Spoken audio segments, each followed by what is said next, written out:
Good afternoon, guys. So I decided to do a long-term review on my Harley street rod. Now I'm only about 7 months into riding, at least legally. Not much before that. Just a few times dirt biking and a couple illegal trips around the block. But I'm gonna give you a review from myself. Now I will let you know I am 6'2", upwards of 250. So just to let you know, as in the size of myself versus this bike, because that is one of the things that I do have as a negative. This bike is definitely not made for my size. But to start with the positives, let's go ahead and take a look at the bike. So if you guys don't know, the Street Rod 750 is built as more sporty bike on Harley's line, their street line. Front and rear wheel is a 17-inch, so very much sport bike oriented. You have the drag bars nice and flat, so you get good leverage while you're riding. Piggyback shocks in the rear, adjustable, non-adjustable front forks.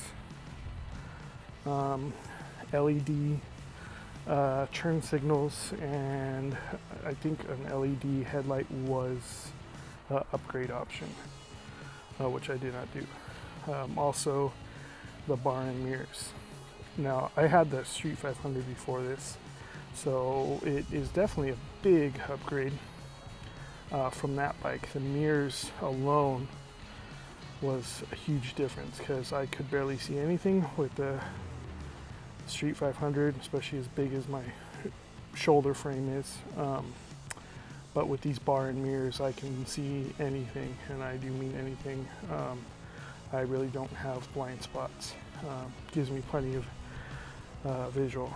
The bike is a 749 liquid cooled V-twin. So I will say this bike is fun to ride. Great lean angles. I did recently, in the last few months, actually about a month and a half ago, put the Vance and Hines slip-on exhaust on it. Now, one of the big complaints from these street bikes is that they sound much like a sewing machine on wheels. So just to give you a little sound clip of how this thing sounds. Get it neutral real quick.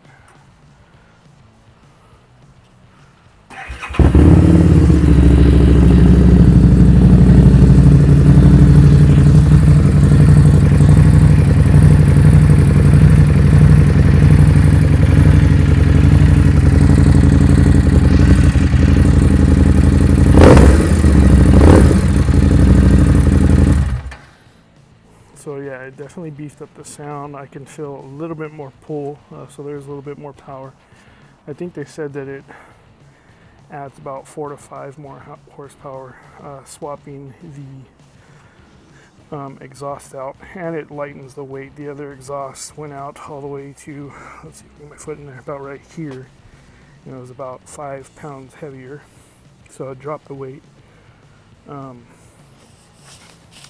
I never did get the chance to get the K&N air filter, which is right here is where air filter box is.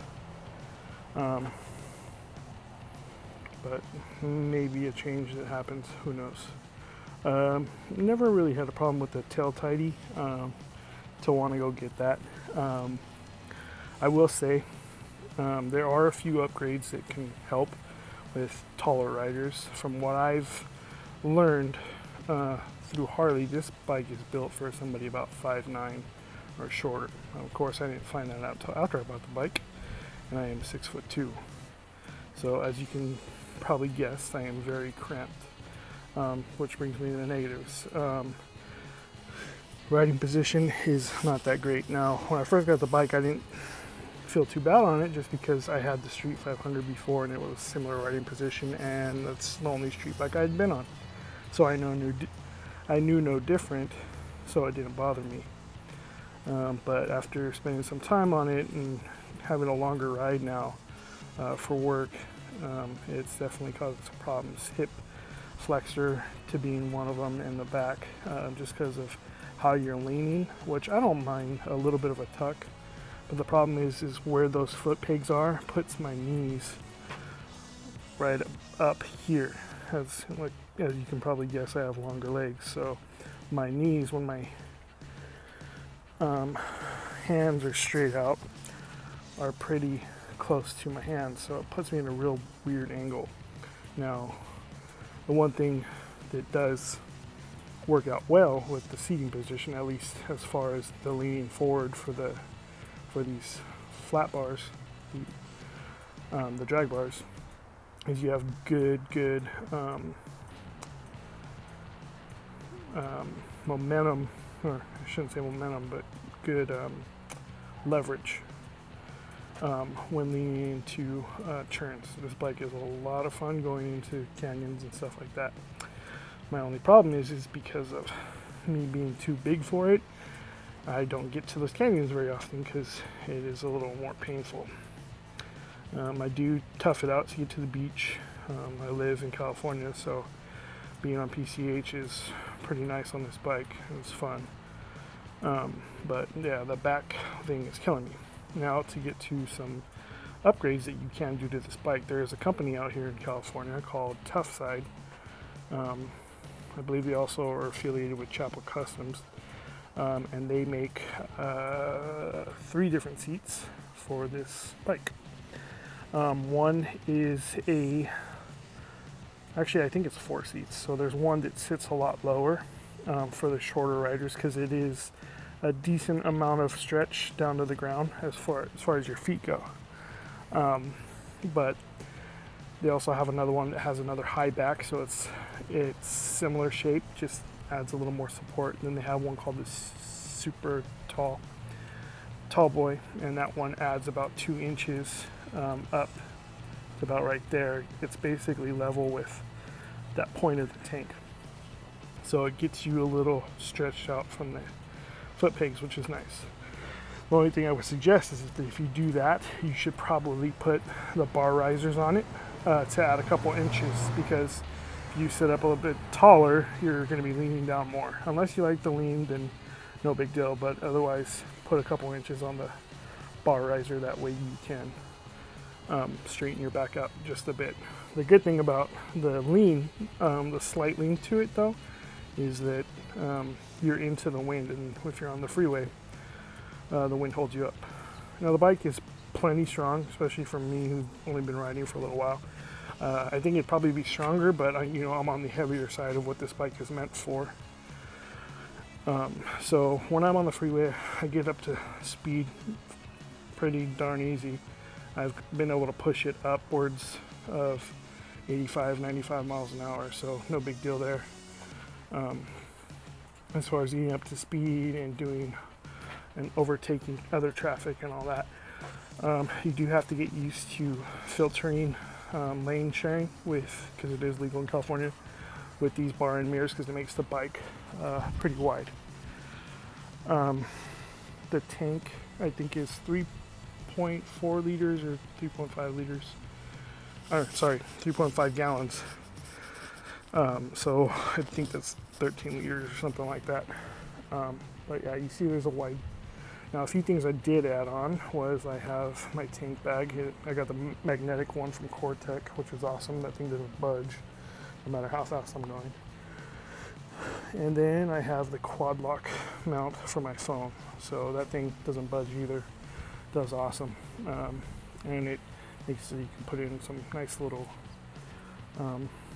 spots for your phone. I think if I wanted to, I could probably even use it to record by changing the extension on it to lean up instead of across like I do, because I have it set so that it sits right below my speedometer. With the speedometer, you have a few different things right now. At 0, well, that's the RPMs, the tach meter. You have trip mileage, so I'm just under 5,500 miles. Trip A, trip B, your clock, and then if you start to run low a little bit on gas, it will pop up with the LF right here, and then how many miles you've gone since it's been low on gas. So I haven't really tested to see how far you can go, but I think I've gone up to 14 or 15 miles.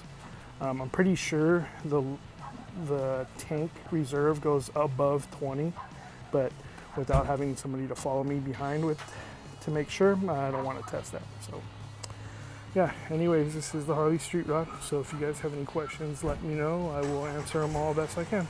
Thanks.